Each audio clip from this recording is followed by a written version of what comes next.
Hey guys, so today we're going to be looking at the differences between push and pull factors. So by the end of this lesson, you should be able to identify what a pull factor is and what a push factor is and the similarities and differences between the two. Um, to start us off, a quick warm-up is first asking you to describe one thing that would make someone want to move away from their home. What is something that would make someone want to move away from their home? That could be their physical house, that could be their neighborhood, that could be their city, their state, even their country. What are some things that would make someone want to leave where they are currently living? After you write that down, I'd like you to now think about something that would attract you to move to a new place. So, what is something that would attract you to move somewhere that is completely brand new from where you are living? Possibly even somewhere that you've never even been before. So, it should take a couple minutes, jot those two things down on a piece of paper. You can pause this video until you are done with that. Once you have written those down, we will then continue to move on. Now, push and pull factors. So, push factors are reasons people leave an area, things that force someone to leave where they are currently living. And if you look on this cartoon right here, you will notice someone being the little cartoon pushing someone away. What are some things that could push people to leave where they are currently living? One example would be possibly a war. Right? No one wants to live in a war-torn area. Another reason that someone might want to leave where they are currently living is that there are no job opportunities, or possibly starvation, or possibly they live somewhere where the climate is not very forgiving to them, where there might be constant earthquakes, constant tornadoes, constant hurricanes. That might not be something you're willing to live in, so then you are going to be forced to move. Those things are going to push you out of where you are currently living. Next are pull factors. And if you look on the cartoon on the right, the pull factors is symbolized by a magnet. Those are things that are going to attract you to somewhere, or reasons that people choose to live in an area. One reason that people might choose to live in an area is for opportunities for better education, or for religious freedom, even for better climate, more job opportunities. All these things would attract you to live in a brand new place. Now what I'm going to ask you to do is go onto your class page in Schoology. I will walk you through this. You will go to your class page. So if you're in my first period class, you'll click first period, whatever class you're in. I'm just going to use my first period as an example. You'll go to that class. You're going to scroll down right here where it says video, push, and pull factors. When you click on that video, it will take you to a website called Edpuzzle. While you're in Edpuzzle, you will watch a short video clip on push and pull factors. It is about a 3-minute clip. As you watch the video, it will pause throughout the video and ask you some questions on what you saw. You can choose to answer the question if you are confident that you know it. If you do not know the answer, you can actually click the rewatch button, and it will direct you right back to that small segment that you just watched, and make sure you watch for that correct answer. After you have completed that, you will get a grade and it will log into Schoology. This is a formative grade, so do not worry, it will not count against you, but make sure you are trying your best to understand the content that is being delivered in the video. So now we're going to go over some scenarios, push and pull factor scenarios. So I want you, after every scenario, I want you to pause the video and think, is this in fact a push or a pull factor? And try to think of why it might be either a push or a pull factor. So the first scenario is war. If you're living in a place that is currently involved in a war, and the war is happening in your front steps, is that a push or a pull factor? That, in fact, is a push factor. That's going to force you to want to leave your community. No one wants to live in a war-torn area. The next example is religious freedom. If if other places are offering religious freedom where you can practice whatever faith you want to without possible persecution, that would be a pull factor. The next would be disease. If you're living somewhere where there's constant outbreaks, that would be, let's think, a push factor, right? No one wants to live anywhere where the possibility is high of catching a deadly disease. Next would be financial opportunities. Financial opportunities are, in fact, pull factors. That's going to attract you to go somewhere else, right? The opportunity to make more money always is a welcomed opportunity for many. Starvation. If where you are living is filled with people not being able to have enough resources to or enough access to food, that is going to be a push factor to make you move somewhere that there will be more opportunity to eat and have food. More jobs, that I think kind of goes hand in hand with number 4, financial opportunities. Right? Pull factor. If you notice that this place or somewhere else has a lot of job opportunities and you are seeking employment, that would be definitely a pull factor to go to that place. Next is famine. So that kind of goes hand in hand with starvation.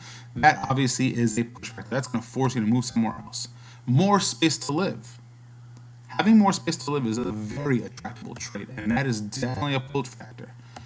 And violence and danger. Violence and danger would be a push factor. No one wants to live somewhere where they have to constantly fear for their life. And if they have that opportunity, they're going to attempt to flee that area. A couple more scenarios for us. Affordable property and housing. Affordable property and housing is absolutely a pull factor. That's definitely going to attract someone to move there because everyone wants to be able to afford to live and hopefully in nice housing. Religious persecution, being mistreated based on your religious beliefs, is definitely a push factor. No one wants to be living in a place where they cannot practice their faith however they choose to do so. So that would definitely be a push factor. Safety. Safety is a very attractive feature, and that would definitely be a pull factor. If I know I can move to another location and be guaranteed, almost be guaranteed my safety, that is definitely an attractive option. Poverty. Poverty is absolutely a push factor. No, struggling to be able to live and have financial freedom is definitely something that's going to force you to possibly leave where you're currently living if you presented that opportunity. Next, no jobs. If there are no jobs where you're currently living, that is definitely a push factor. That's going to definitely force you out of where you're living and hopefully seek employment elsewhere. If there's no place to live, if you are living in an overcrowded city and you feel like people are living on top of each other, that is also a push factor. That's going to force you out of that area and hopefully find somewhere where there's a little more space to breathe and live. A bad economy is also a push factor. That's going to want to force you out of where you're living because if there's a bad economy, it's going to be tough to make a living to feed yourself and your family. Expensive property is also a push factor. That's going to make you want to go somewhere else where there is more affordable housing, just like in number 1 says, because the affordable housing is the pull factor, but the expensive property is a push. And finally, a good economy. A good economy, I think that is pretty obvious because we have bad economy and that's a push. So this is the opposite. So if there's a place that has an abundance of resources and possible job opportunities, that is definitely going to attract you to that place. So that's it for push and pull factors. Here's a couple of key terms that we'll need to know throughout this first unit that we're studying. We will be really studying the original 13 colonies, as you can see on this map on the right. So in order to know what a colony is a group of people who leave their native country where they originally are from to form a settlement in a new land. There are many examples of push and pull factors that lead people to form a colony elsewhere. And we will really dive into that starting in a couple of days when we start talking about the colonies of Jamestown, Connecticut, Rhode Island, Massachusetts, a lot of the earlier colonies. We will really dive into why did these people form these colonies in North America. Here's an image, a very basic image of the world.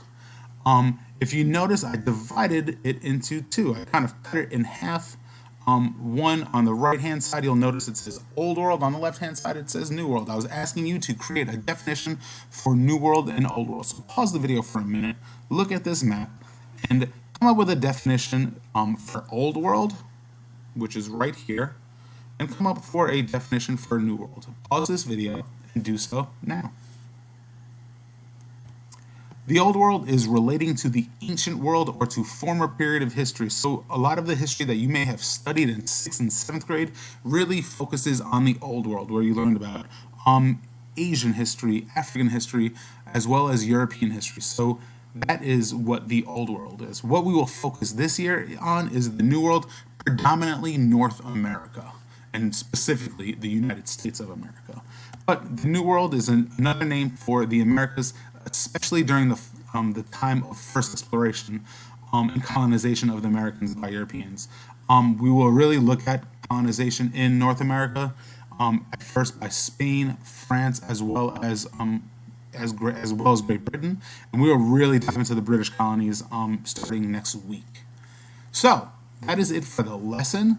There is an exit ticket. I want you to click on this link when you open up the slideshow. If you can't, you won't be able to do so in the video, but please go to, I'll show you where you can find that video. If you go to Schoology, if you open up your Important Classrooms Resources folder, inside this slideshow presentation folder will be a copy of this PowerPoint. So please dive into that as soon as possible. But let me explain to you your assignments for the week. Your assignments will be due on Sunday, August 23rd at 11:59 p.m. You have 5 things to do, but it's not as difficult as it may seem. The first one is reading 1.01, Introduction to Early Settlement, which is a brief introduction.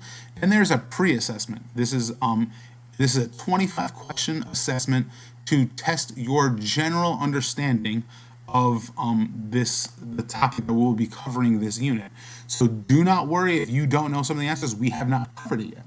But I do need you to try your best to answer them as well as you possibly can. The grade for this will not count against you. It would only be a measuring stick to see how much you've grown when we have finished this unit.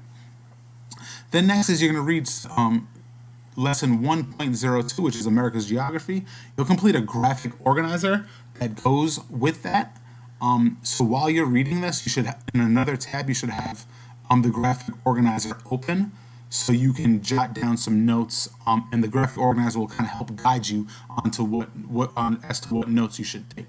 And then after you read that section, there is a American Geography assessment. It's a short, multiple choice little quiz just to see if you've retained the information that you have seen. I will show you where you can access this in your class. So let's go back to our class. I'm using first period as an example, but it's the same for every class. If you scroll down, the dates are here. So the 17th, which is Monday, right today, and it will end on the 23rd, which is Sunday.